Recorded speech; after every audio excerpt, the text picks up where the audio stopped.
Winning by knockout is the best feeling in the world. Seeing the referee standing over your opponent waving off the fight, you feel almost immortal. But in a well-matched fight, anything can happen. Sometimes you're the hammer and others you're the nail. In an instant, one mistake can render you helpless. All of your hard work cancelled out. You become the mortal and your opponent feels that immortal quickening as they steal your soul. Nothing else can be done in that moment, but in the hours, days, weeks, or even months after the fight, things can feel very different. It doesn't matter who you are. Your motivation and determination has been severely tested. A seed of doubt is planted. Have I got what it takes? Can I come back from this? What does everyone think of me now? Some fighters bounce back more determined, while others spiral downward, disappearing from competition, and maybe stop training altogether.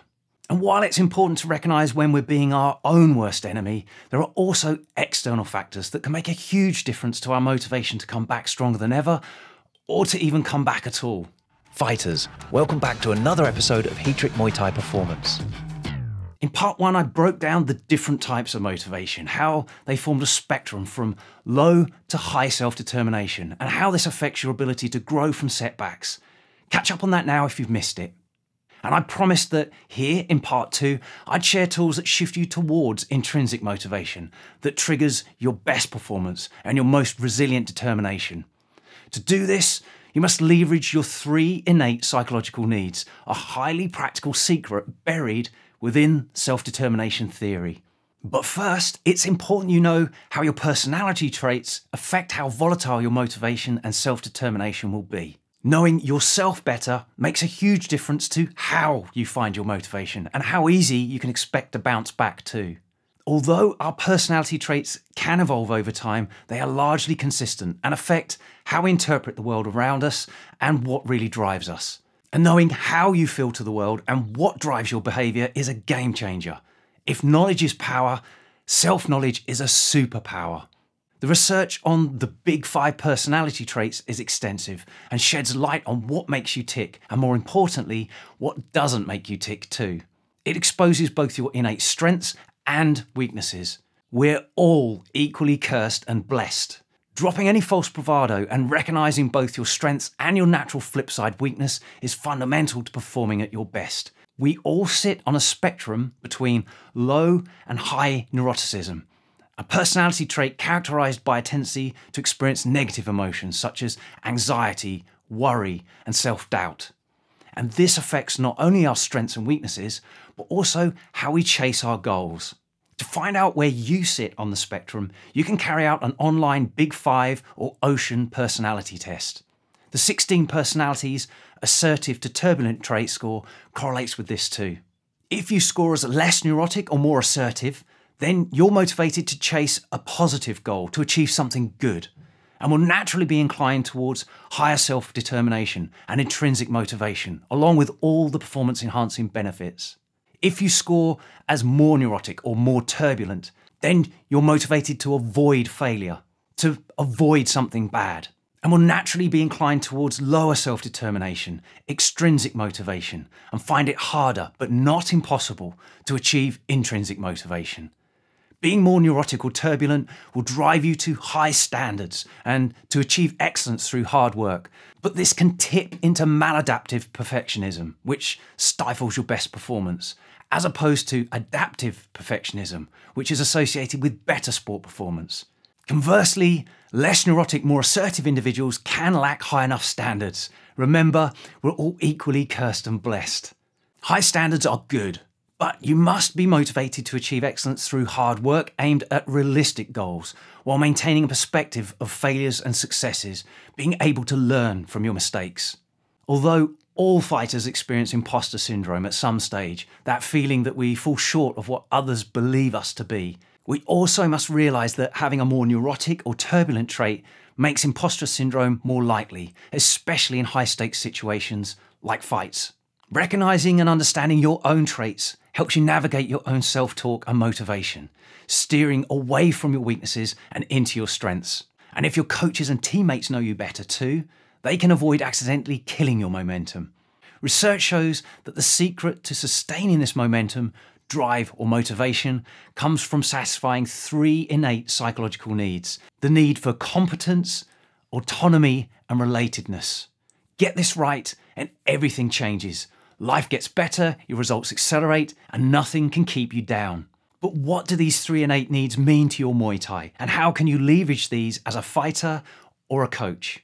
Competence is your sense of mastery over your given situation and having the required skills to match. A search for the optimal challenge. Not too tough, and certainly not too easy either. You want to stretch, but not snap. If something is too easy, you become bored, and too challenging, you become anxious and overwhelmed. There's a sweet spot. Every day you should strive to psychologically push yourself to succeed about 80% of the time and fail 20%. That ratio has been shown to produce the greatest progress. Just the right amount of challenge versus skill, or test of competence.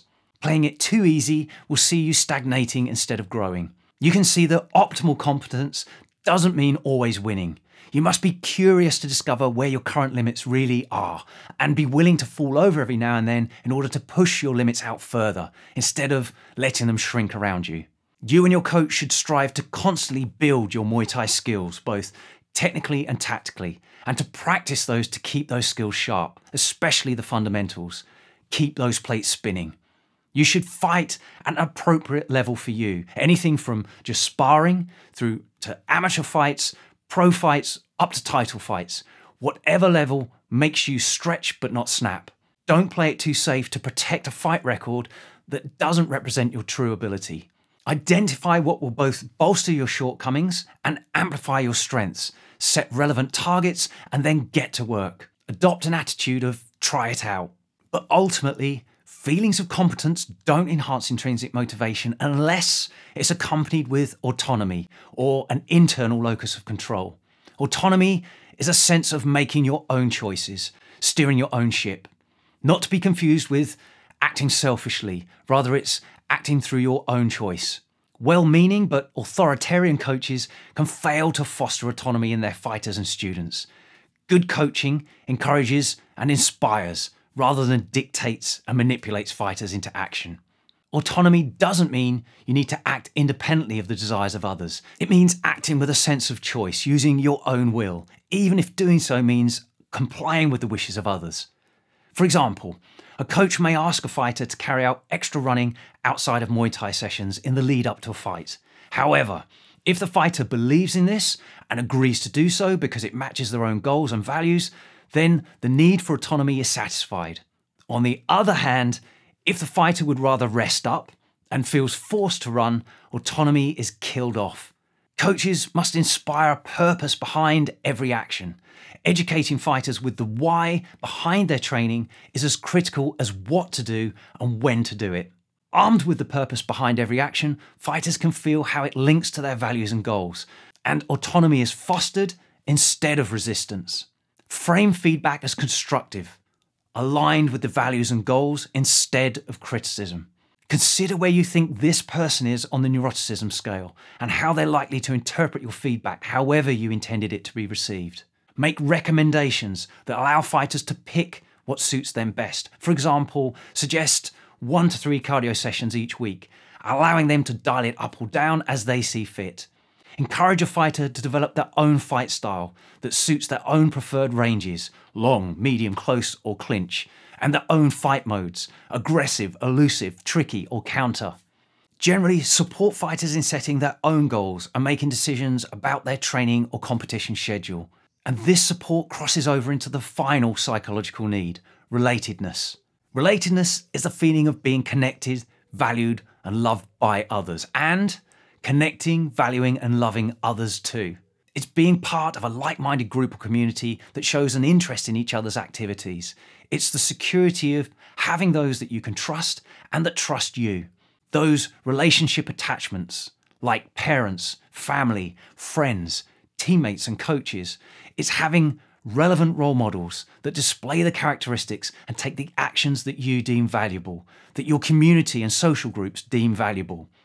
And relevant role models are stronger when they're the same sex as you and when you see them as a step or two ahead of where you want to be.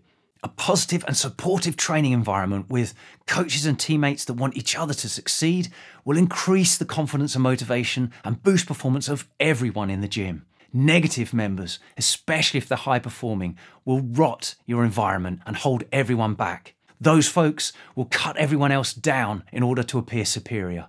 And sabotage becomes your culture instead of growth. This reminds me of an old martial arts fable. A master gathers his students and draws a line in the sand with his foot. He then asks his students how they can make that line smaller. Suggestions come, such as cutting the line into 2 smaller ones or rubbing out the line entirely. Finally, the master simply draws a larger line parallel to the first, making it appear smaller. This demonstrates an attitude that builds your whole team's performance. Aspiring to achieve and even surpass what's been shown to be possible by those in your community is that rising tide that lifts all boats. The truth is, any story worth telling has its ups and downs, otherwise it's boring.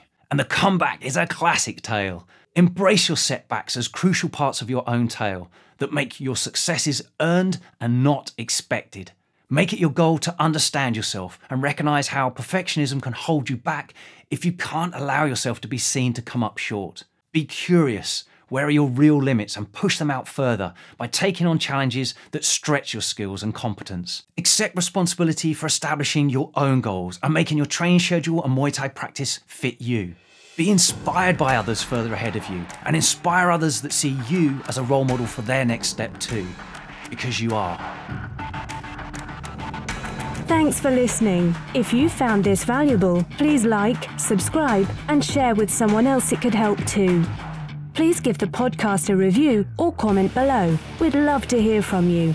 As always, you can visit Heatrick.com for more Muay Thai performance podcasts, videos, articles, and guides. Catch you next time.